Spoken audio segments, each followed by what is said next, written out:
Friends, good evening. This is Surendra Chaudhary.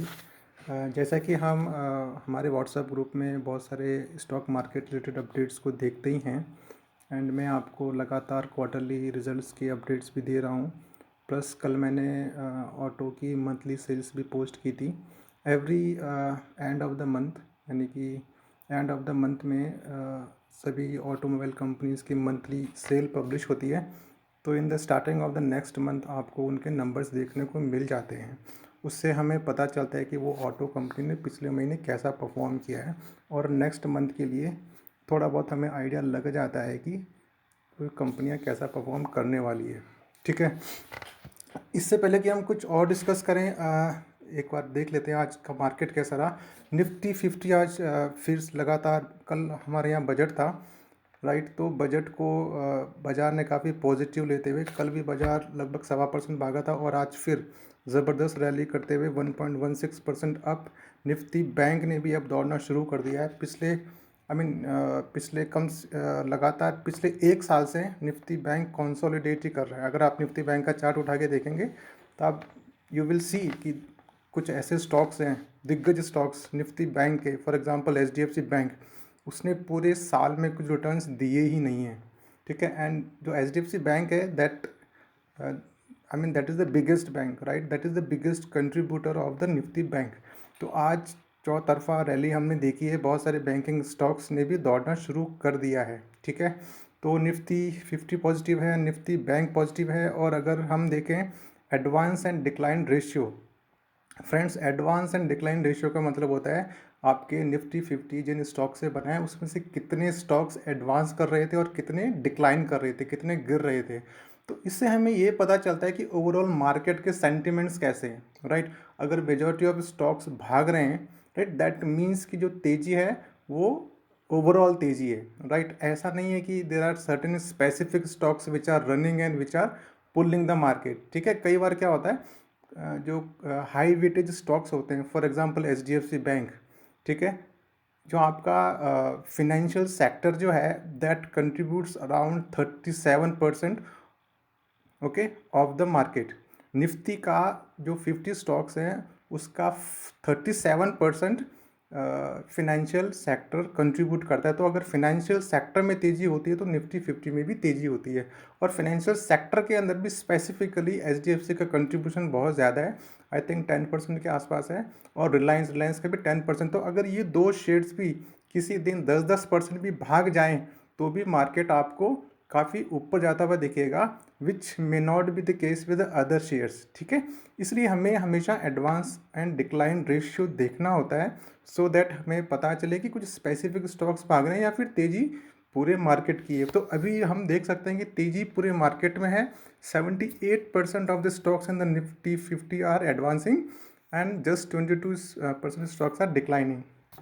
ठीक है, अब कुछ बात कर लेते हैं दोस्तों कुछ क्वेश्चंस की जो मुझे आज और कल में मिले हैं। मनोज जी ने पूछा है कि भाई कल के लिए कोई ज़बरदस्त स्टॉक बता दो। मनोज मेरे स्कूल का फ्रेंड है वैसे, तो मनोज को मैंने फिर बताया कि देखो, कल क्या होगा, परसों क्या होगा, नरसों क्या होगा, ये ना मुझे पता है ना किसी और को पता है। To be very frank, see stock market is very very uncertain. तो हम ये नहीं कह सकते कि कल मार्केट चढ़ेगी ही चढ़ेगी, कल मार्केट गिर भी सकती है, राइट। तो मैं स्पेसिफिकली इन सब चीज़ों में बहुत कम डील करता हूँ। मैं इसमें डील नहीं कर I don't deal in momentum chasing. ठीक है, कि इसमें ब्रेकआउट आ गया। ठीक है, तो मेरा जो वे ऑफ ट्रेडिंग है, I deal with number one long term investment. ठीक है, लॉन्ग टर्म का मतलब है कम से कम आपको उस स्टॉक को 3 से 5 साल तक होल्ड करना है। ठीक है, मुझे पता है आपको थोड़ा सा फनी लगेगा, but maybe we can have one lecture dedicated for that.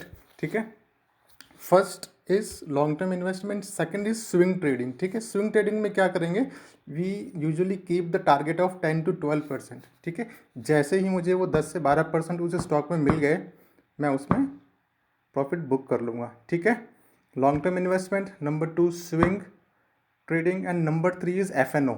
ठीक है, तो मैं FNO पे भी काफ़ी जोर देता हूँ because that gives me you know some monthly income.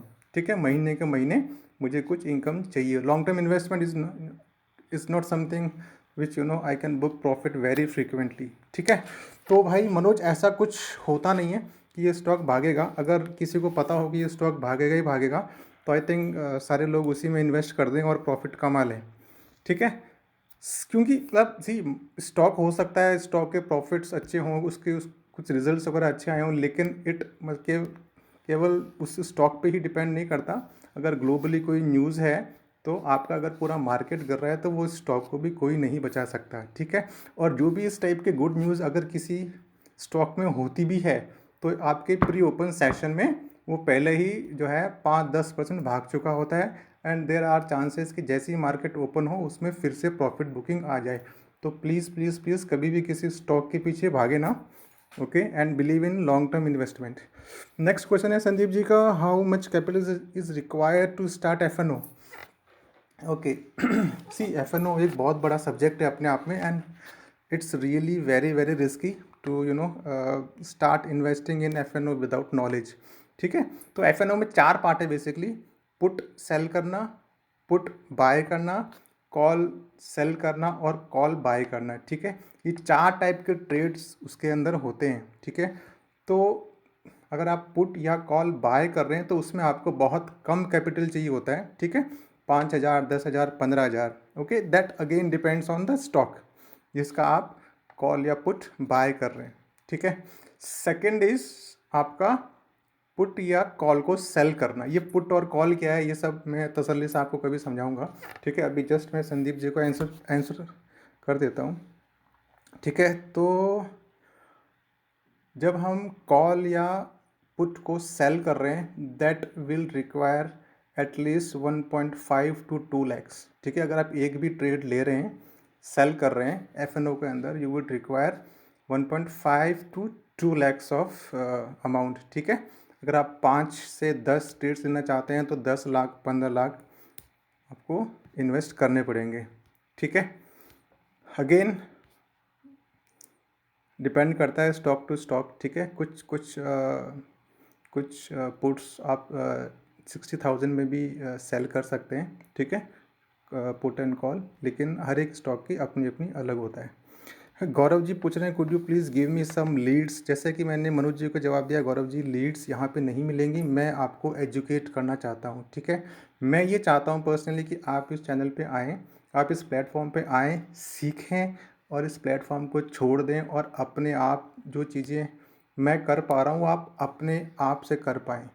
That's what my aim is. ठीक है, आप अगर 6-8 महीने मेरे साथ लग के सीख लेंगे फिर आप अपना individually you can do the trading, F and O कर सकते हैं, long term investment, whatever you want to do. ठीक है, that is the goal. Sumit ji ने पूछा है can you share your Tech Mahindra put you sold today. मैं समझा तो दूंगा फ्रेंड्स, लेकिन आई डोंट नो आप के लिए वो कितना रेलेवेंट होगा। ओके, मैं एक बार, ये मल्टीपल अकाउंट्स हैं फ्रेंड्स मैंने ओपन किए हुए हैं फॉर IPOs। ठीक है, इन्होंने पूछा है टेक महिंद्रा का पुट। ठीक है, ये रहा टेक महिंद्रा, मैं इसका चार्ट ओपन कर रहा हूँ ज़ीरोधा के ऊपर। ठीक है, तो कुछ चीज़ें मैं आपको फटाफट बता देता हूँ। ठीक है, अगेन यहाँ पर नीचे दे रखा है 1 day, 5 day, 1 month, मैंने 1 year का चार्ट लगाया। यहाँ पे ऊपर आपको चार्ट दिख रहा होगा, सेकंड नंबर पे आपको वॉल्यूम्स दिख रहे होंगे और थर्ड पे आपको RSI दिख रहा है, रिलेटिव स्ट्रेंथ इंडेक्स। ठीक है, तो मैंने क्या देखा, कल इसके रिजल्ट्स अनाउंस हुए थे टेक महिंद्रा के, and Tech Mahindra if you see is already down. it has around 1820 as its all time high। वो अपने ऑल टाइम हाई से एक अपने सपोर्ट के पास 1400 के पास, सपोर्ट के पास पहले ही गिर चुका है। And I am sure because Tech Mahindra is a large cap company, मुझे पता है कि वो 10 या 15% तो गिरेगी नहीं। राइट, मिड कैप या स्मॉल कैप या पेनी स्टॉक्स गिर सकते हैं, 20-50% तक भी गिर सकते हैं, लेकिन टेक महिंद्रा जैसी वैल्यूएबल कंपनी पहले से ही इतनी इतनी गिरी हुई है, तो आई न्यू कि ये बहुत ज़्यादा नहीं गिरेगी।